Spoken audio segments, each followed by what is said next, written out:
Accounting 16/32 এর পক্ষ থেকে আপনাদেরকে শুভেচ্ছা এবং স্বাগতম। Welcome to my channel accounting 16/32।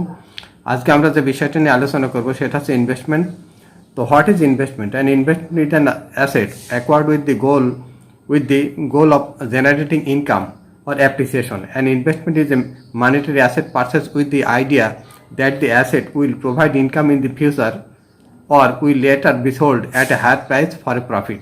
অর্থাৎ বিনিয়োগ হলো একটা সম্পদ যা আয় উপার্জন ক্রয় করা হয়। বিনিয়োগ হলো এই সম্পদ ভবিষ্যতে আয় প্রদান করবে এবং পরে কোনো লাভের জন্য বেশি মূল্যে বিক্রি করা হবে, এই ধারণার ক্রয় করা একটি আর্থিক সম্পদ। তো এই ইনভেস্টমেন্ট বা বিনিয়োগ তিন ধরনের হয়ে থাকে। একটা হচ্ছে হেল্ড টু ম্যাচুরিটি সিকিউরিটি, এর বাংলাটা হচ্ছে যে সিকিউরিটিটা নির্দিষ্ট সময় পর্যন্ত ধরে রাখা হয়, মেয়াদপূর্তির আগে সাধারণত একটা বিক্রি হয় না।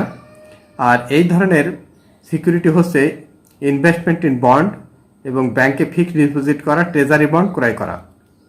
যে সিকিউরিটি একটা নির্দিষ্ট সময় পর্যন্ত ধরে রাখা হয় তাকে বলে হেল্ড টু ম্যাচুরিটি সিকিউরিটি। এর মেয়াদ সাধারণত 1 থেকে 10 বছরের মধ্যে হয়ে থাকে। এই সিকিউরিটি থেকে নির্দিষ্ট সময় অন্তর অন্তর interest revenue earned after few month, 6 মাস পর পর, আফটার 6 মান্থ পর পর এই সিকিউরিটি থেকে সুদ পাওয়া যায়। আর ইন্টারেস্ট আর ইফেক্টিভ ইন্টারেস্ট মেথড, এটার হিসাব রক্ষণের ক্ষেত্রে স্ট্রেট টাইম বা ইফেক্টিভ ইন্টারেস্ট মেথড প্রয়োজন হয়।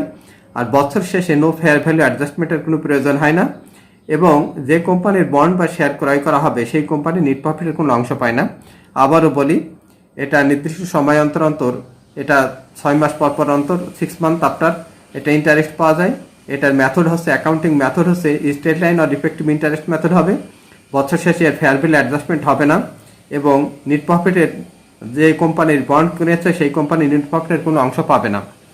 সবচাইতে বড় গোনা হচ্ছে সুদ, অতএব এ থেকে বাঁচার চেষ্টা করবেন।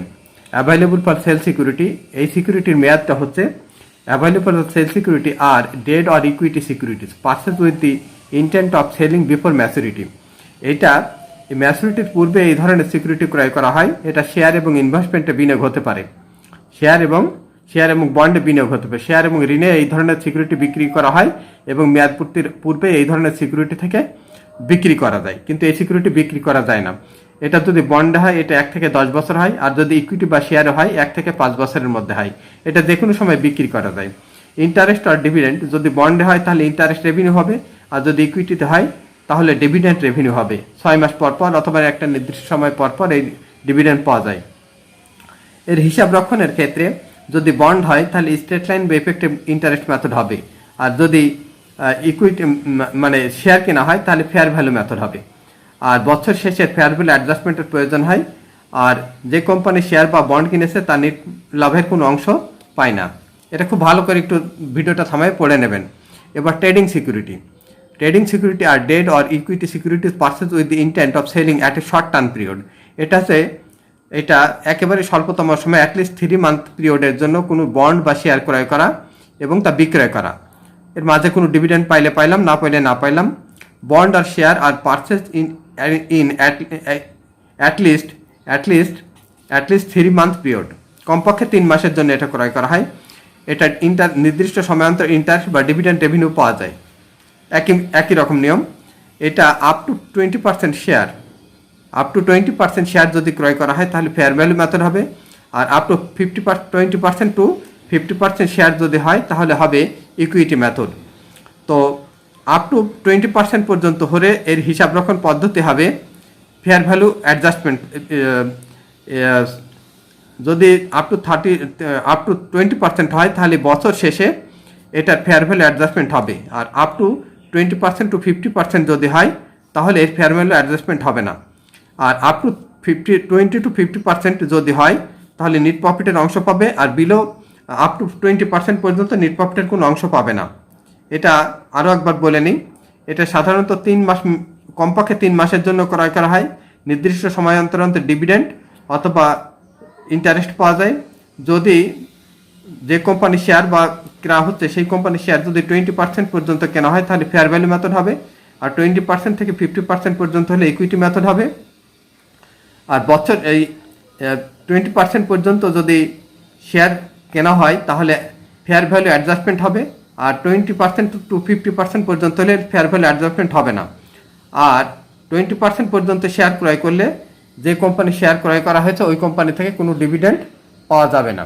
এখন ওই কোম্পানি থেকে কোনো ডিভিডেন্ড পাওয়া যাবে না। এখন যদি 20% থেকে 50% পর্যন্ত শেয়ার কেনে তাহলে এর থেকে ডিভিডেন্ড পাওয়া যাবে। এটা আপনি ভালো করে একটু থামায় পড়ে নেবেন। এবার আমি আসছি একটা অঙ্কে, এটা হেল্ড টু ম্যাচুরিটি সিকিউরিটি অথবা available for sale security.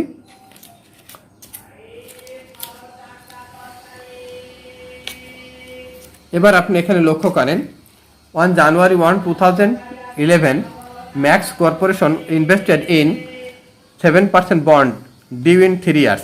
The bond are purchased for taka 4 lakh and interest received is July and January 1. Prepare the company's journal entries for 2011, 12 এবং 13. If the investment is held to maturity security, if the investment is available for sale security. এখানে দেখেন single interest rate রয়েছে, অতএব এটা straight line method হবে এবং এটা phase ভ্যালুতে কিনা। এই অঙ্কটা একটু পড়ে দেখেন, এটা দেখেন একই অঙ্ক। On January 1, 2000 Max Corporation invested টাকা 4 lakh, 7% bond due in 10 years, is cash paid হচ্ছে এটা। তাহলে আমরা নগদে দিচ্ছি এত টাকা আর বন্ডের ফেস ভ্যালু হচ্ছে এত টাকায়। 4 লাখ টাকার বন্ড আমরা 3,72,816 টাকায় কিনছি, এটা কম দামে কিনছি। এর ইফেক্টিভ ফেস ভ্যালু ইন্টারেস্টের 7% আর মার্কেট ইন্টারেস্টের সাথে 8%। এটা একটু ভালো করে লক্ষ্য করেন, 8%। এবার কম দামে কিনছে, এটা কম দামে কিনছি। এবার এই অঙ্কটা একটু লক্ষ্য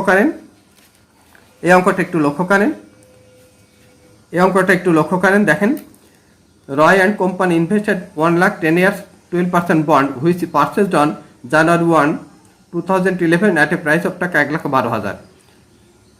এখানে 1 লাখ টাকা ফেস ভ্যালু আর আমরা কিনছি 1,12,000 টাকায়। তাহলে 3 ধরনের কেনা যায়, একটা হচ্ছে সমান দামে কেনা যায়, ফেস ভ্যালুতে কেনা যায়, ফেস ভ্যালুর চাইতে কম দামে কেনা যায়, ফেস ভ্যালুর চাইতে বেশি দামে কেনা যায়।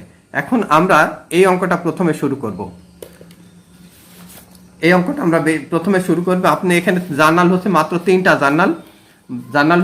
3টা, তো এইটা এখানে আপনি প্রথমে জানুয়ারি 1, 2011 আমরা এখানে বন্ডটা কিনছে 4 লক্ষ টাকায়। তাহলে held to maturity security debit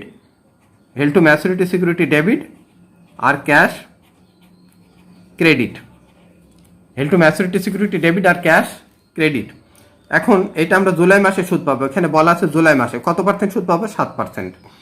তাহলে 4 লাখ টাকার উপরে 4 লাখ ইন্টু 7% ইন্টু 6/12, অর্থাৎ এর পরিমাণ হয় 14,000 টাকা। তাহলে আমাদের ইন্টারেস্ট রেভিনিউ হবে 14,000 টাকা জুলাই। ডিসেম্বরে ইন্টারেস্ট রিসিভেবল হবে একই অ্যামাউন্ট, আর কোনো ক্যালকুলেশন এখানে করা লাগবে না, একবার ক্যালকুলেশন হয়ে গেছে। এবার এই ইন্টারেস্টটা আমরা জানুয়ারির 1 তারিখে পাবো। ইন্টারেস্ট ক্যাশ ডেবিট আর ইন্টারেস্ট রিসিভেবল ক্রেডিট। লক্ষ্য করেন, at the time of investment held to maturity security debit আর ক্যাশ ক্রেডিট। জুলাই মাসে যখন আমরা সুদ পাচ্ছি ক্যাশ ইন্টারেস্ট রেভিনিউ, যখন আমরা ডিসেম্বরে সুদ পাচ্ছি ইন্টারেস্ট রিসিভেবল ডেবিট আর ইন্টারেস্ট রেভিনিউ ক্রেডিট। এটা অ্যাকুয়াল রেভিনিউ অ্যাডজাস্টিং এন্ট্রি, এটা আমরা জানুয়ারিতে পাচ্ছি। তার মানে এখান থেকে এই জার্নাল 3টা দেখেন পরবর্তী 10 বছর আফটার 10 ইয়ার্স রিপিট হতে থাকবে 10 ইয়ার্স। তাহলে পরের বছরটা কত হবে? পরের বছর একই অ্যামাউন্ট হবে। আবার জুলাই ক্যাশ 14,000, ইন্টারেস্ট রেভিনিউ 14,000। এবার ডিসেম্বরে একই অ্যামাউন্ট। আবার এটা জানুয়ারিতে যদি আসি তাহলে 14,000, এখানে হবে 14,000। এটা 1 বছর শেষ হয়ে গেল। আবার জুলাই আসেন, এখান থেকে এই পর্যন্ত একটা শেষ হলো। এখন আবার জুলাই আসেন, আবার 14,000, আবার ইন্টারেস্ট রেভিনিউ 14,000। এবার ইন্টারেস্ট রিসিভেবল ওই একই অ্যামাউন্ট 14,000, ইন্টারেস্ট রেভিনিউ ডিসেম্বরে। এবার এটা আমরা পেয়ে গেলাম, এই টাকাটা আবার পাবো, একই অ্যামাউন্ট বারবার রিপিট হবে। এবার মেয়াদ শেষ হয়ে যাচ্ছে, বন্ডের মেয়াদ শেষ হয়ে গেল। বন্ডের মেয়াদ যেহেতু শেষ হয়ে গেল 2014 সালে জানুয়ারিতে, তাহলে ক্যাশ হবে ডেবিট আর held to maturity security 4 lakh টাকা এখানে ক্রেডিট। আমাদের অঙ্ক শেষ হলো। এখন এই অঙ্কটা আমরা যদি ব্যালেন্স শিট করি বা ইনকাম স্টেটমেন্ট করি, তাহলে প্রথম বছর আমাদের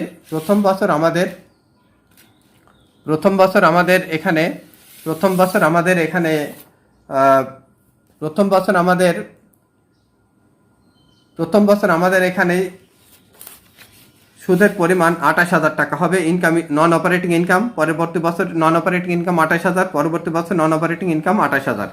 আর held to maturity security balance শিটে বা স্টেটমেন্ট অফ ফিনান্সিয়াল পজিশনে হেল্ড টু ম্যাচুরিটি সিকিউরিটি 2 বছর 3 বছর আপনি দেখাবেন ইনভেস্টমেন্ট কলামে হেল্ড টু ম্যাচুরিটি সিকিউরিটি। এখন এখানে বলা আছে if the investment is available for sale security, এই ক্ষেত্রে আপনি কি করবেন, এই নামটা শুধু চেঞ্জ করে দেবেন।